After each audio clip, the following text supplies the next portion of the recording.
오늘은 수경량자가 정말 책을 읽어드리겠습니다. 오늘 제목은 감정청소. 울적해지지 않는 사람은 뭐가 다를까? 정신적으로 스트레스나 충격을 받았을 때 울적해지기 쉬운 사람과 울적해지지 않는 사람이 있습니다. 어떤 차이가 있을까요?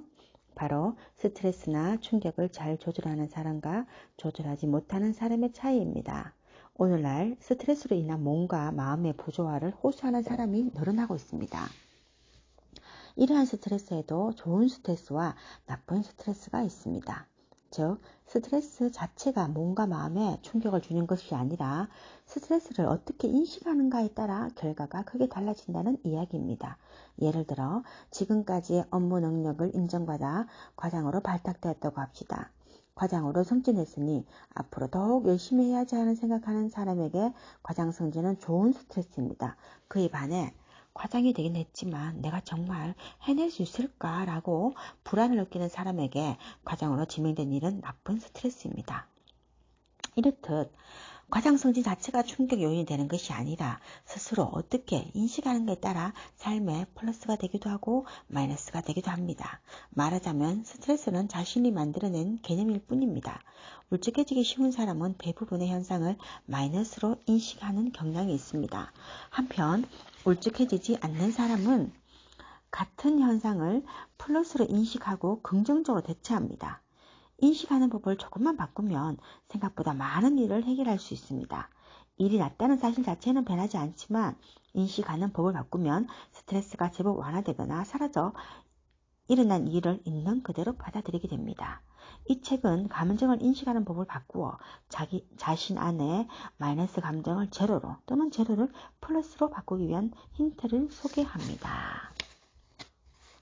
세 가지 스트레스 타입이 있습니다. 스트레스는 지금으로부터 80여 년 전 캐나다의 생리학자 한스 셀리의 박사가 제창한 말입니다. 의학적으로 환경 요인이 심신에 영향을 미쳐 신체와 정신에 삐뚤어짐이 발생한 상태를 말합니다. 우리의 심신에 영향을 주는 환경 요인은 크게 두 가지로 분류합니다. 외부 환경 요인과 내부 환경 요인인데요. 외부 환경 요인으로는 담배, 알코올, 배기가스, 꽃가루, 곰팡이, 취직, 이직, 결혼, 이혼, 직장이나 가정생활 문제 등이 있고요. 내부 환경 요인으로는 인간관계, 불안, 걱정, 과음, 과식, 과로 등이 있습니다. 첫 번째 외부 환경 요인은 우리를 둘러싼 외부 환경 요인이고 두 번째 내부 환경 요인은 스스로에게 스트레스를 주는 내부 환경 요인입니다. 이러한 요인들이 아침에 눈을 떴을 때부터 잠자리 들 때까지 우리의 몸과 마음에 자극을 주고 다양한 스트레스 증상으로 나타나게 됩니다. 기본적인 스트레스 증상은 사람의 가장 약한 부분에서 나타나며 크게 세 가지 타입으로 나뉩니다. 첫 번째는 스트레스로 인한 어깨 결림, 요통, 눈의 피로가 쉽게 오는 사람은 근긴장형 타입이고 그에 반해 두 번째는 스트레스를 받아 복통, 설사, 변비 등의 소화기 이상 증상이 나타나는 위장형 타입입니다. 마지막 세 번째는 현기증이나 두근거림 증상이 심해지거나 불면증에 시달리는 자율신경형 타입입니다. 이러한 타입은 성격과 관련이 있습니다. 근긴장형 타입의 사람은 노력가에게 많이 나타나고 위장형 타입은 주변의 신경을 쓰는 조금은 예민한 사람에게 나타납니다. 자율신경형 타입은 완벽주의자에게 주로 나타납니다. 당신은 어떤 타입의 사람인가요? 이와 같은 신체의 반응은 우리에게 지금 스트레스를 받고 있다는 라고 경고를 뜻합니다. 일시적인 우울감은 누구에게나 있습니다.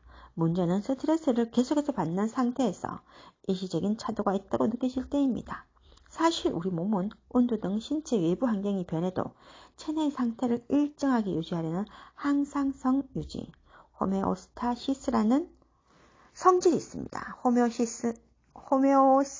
호메오스타시스는 컨디션이 나빠지더라도 원래 건강한 상태로 되돌아가려는 힘입니다. 이 작용 때문에 일시적으로 차도가 있다고 느끼게 됩니다. 하지만 스트레스 상태가 계속되면 우리의 심신은 지칠 대로 지쳐 몸과 마음에 다양한 질병이 나타납니다. 오늘날 가장 문제가 되고 있는 증상은 우울증입니다. 우울증의 증상은 다음과 같습니다. 신체적 증상으로는 불면, 식욕부진, 성욕감퇴, 피로감, 두통, 어깨 결림, 변비, 설사. 정신적 증상으로는 무기력감, 판단력 저하, 기억력 저하, 일의 능률 저하, 잦은 실수, 자살성 사고 시도입니다. 참고로 현재 정신의학과에서 다음의 9가지를 기준으로 우울증 여부를 판단합니다. 이 항목들도 어딘가에 묵직해지는 항목이 많네요. 자, 우울증 판정 기준입니다. 하루 대부분 우울한 기분이 있고, 또 흥미나 즐거움 상실, 체중 증가나 감소, 수면장애, 불면 또는 과수면, 불안 및 초조함, 피로감, 기력, 감퇴, 자신을 가치없는 사람이라고 생각하는 제약감, 사고력, 집중력, 결단력의 기력, 반복되는 죽음에 대한 생각. 이 항목 중 하루 대부분 우울한 기분이나 흥미나 즐거움 상실을 포함해 5가지 이상의 증상들이 2주 이상 지속된다고 답하면 우울증 진단이 내려지고 약을 처방받게 됩니다. 하지만 자세히 보면 누구에게나 이러한 증상이 나타난 적이 있지 않나요? 예를 들어서 일에서 큰 실패를 했을 때, 실현을 당했을 때 그게 울적해지게 됩니다. 이럴 때 누구나 한 번쯤은 잠이 오지 않거나 식욕이 없어지고 하루 종일 우울한 기분이 들기 마련입니다. 오늘 여기까지입니다. 3가지 스트레스 타입이 있네요. 여러분은 어떤 타입인가요?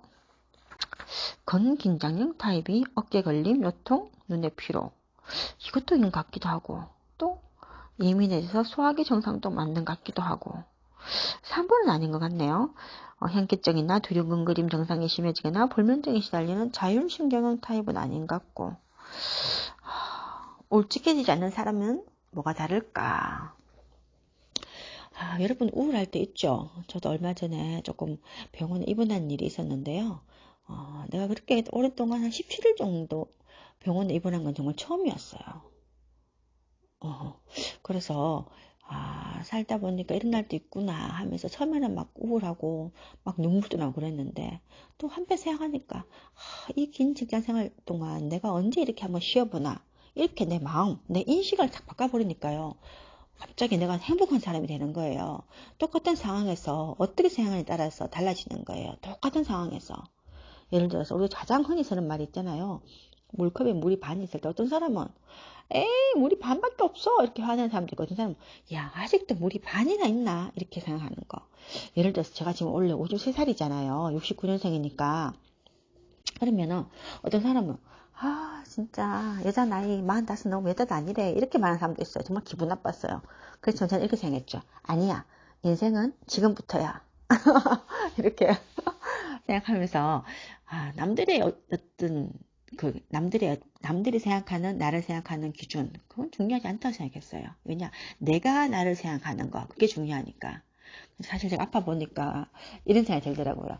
그 전까지는 내가 정말 나이는 50대를 넘었지만 그래도 난 20대처럼 왕성하게 진짜 열정적으로 살았다 생각했거든요. 근데 아파 보니까 딱 자신이 없어지는 거 그러면서 내가 늙었구나, 내가 나이가 들었구나, 내가 옛날에 아가씨 때 생각했던 그 아줌마가 되었구나, 막 이런 생각이 막 드는 거예요. 그때 그래도 이제 조금 건강을 회복하고 다시 이제 예전에 어떤 그 체력이 한 90% 정도 회복을 하니까 다시 또 옛날에 그 텐션이 막 올라가면서 다시 또 유튜브도 찍고 또 개인 유튜브도 찍고 또 열심히 살아가고 있어요. 우리 철학자 강형석 박사님인가 이름이 갑자기 생각 안 나네. 이형석 박사님인지 생각 안 나는데 그분 103세가 됐는데도 지금 열심히 강의하고 다니시잖아요. 그런 분들을 보면서 우리가 지금 내가 100세까지 산다 이제 지금 100세 시대 110세 시대잖아요. 그러면은 내 지금 아직 반도 안 살았는 거예요. 근데 지금 여기서 우리가 아무것도 안 하고 멈춰져 있다? 아니죠. 하고 싶은 게 너무 많아요. 도전할 거예요. 도전. 날마다 도전. 죽는 날 순간까지 도전. 오늘 여기까지입니다. 안 그래도 제가 사이트는 책 읽어주는 수경낭자인데 뭐 잡다한 거 많이 올리고 있거든요. 개인 유튜브니까 이해해 주시고요. 앞으로 책도 많이 읽어드리도록 할게요. 노력할게요. 약속은 못하겠어요. 감사합니다. 사랑합니다. 축복합니다.